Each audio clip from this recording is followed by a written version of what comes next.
All right, so I tried an example and it shows a poor example. So I'm going to redo an example. The example I want us to look at is 14 and 76/100 divided by 3/10. This is what I want you to write. Just write it in your notebook. You should not have a sticky note in your notebook. So the first number, make sure that always goes on the inside. And you put 3/10 on the outside. So since there's our divisor, the outside number has a decimal, you want to make sure that gets moved all the way to the end, to the right. So we move it once. So now the decimal's at the end. When you do that to the outside, you have to do it to the inside. So we're going to move the decimal over once on the outside, or the inside, sorry. Now it's here. We're going to bring it straight up. Now we can just divide. So 3 goes into 14. Well, 3 can't go into 1, so we have to go to 14. 3 goes into 14 4 times. And you can see that I'm just kind of ignoring the 0. It doesn't matter since it's to the left of 3. So if it helps, you can just cross it off. 4 times 3 is 12. 2, bring down the 7. 3 goes into 27 9 times. It's important that you line your numbers up. They're right above the number you divided by. So since when I put 3 into 14, I made sure to put that 4 over the 4, not the 1, because we went all the way to 14. So 9 times 3 is 27. We get 0. Bring down the 6. 3 goes into 6 2 times. 2 times 3 is 6. Subtract again, and we get 0. So our final answer is 49 and 2/10. So you see we divided normally. The only thing we did differently was we moved this decimal. So now I want you to try one. So for your example that I want you to try, go ahead and do 24 and 2/10 divided by 2 and 5/10. See how that goes.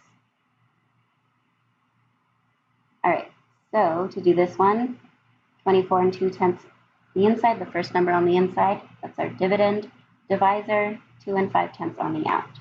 We have that decimal here again, so we're going to move it over once, all the way to the right. Move this one all the way over to the right. So now we can just divide. Well, you'll see these types of problems a lot, so it's important to know. 25 can't go into 2. 25 can't go into 24. But 25 can go into 242. So the best way to do these is just kind of guess and check. With 25, you can think of quarters. So if we count by 25, count by quarters, it takes 4 quarters to make $2, which would be 200. 25 times 4. Or, sorry, 24 times 8 takes 8 quarters to make $2. So what I'm going to try 25 times 9. So when we do that, we get 45. 9 times 2 is 18. Get 22. 225. And that's actually the most it can go in, because if we do 25 times 10, we get 250, which is too large. So it's just 9. 9 times 25 gives us 225. We'll subtract, borrow,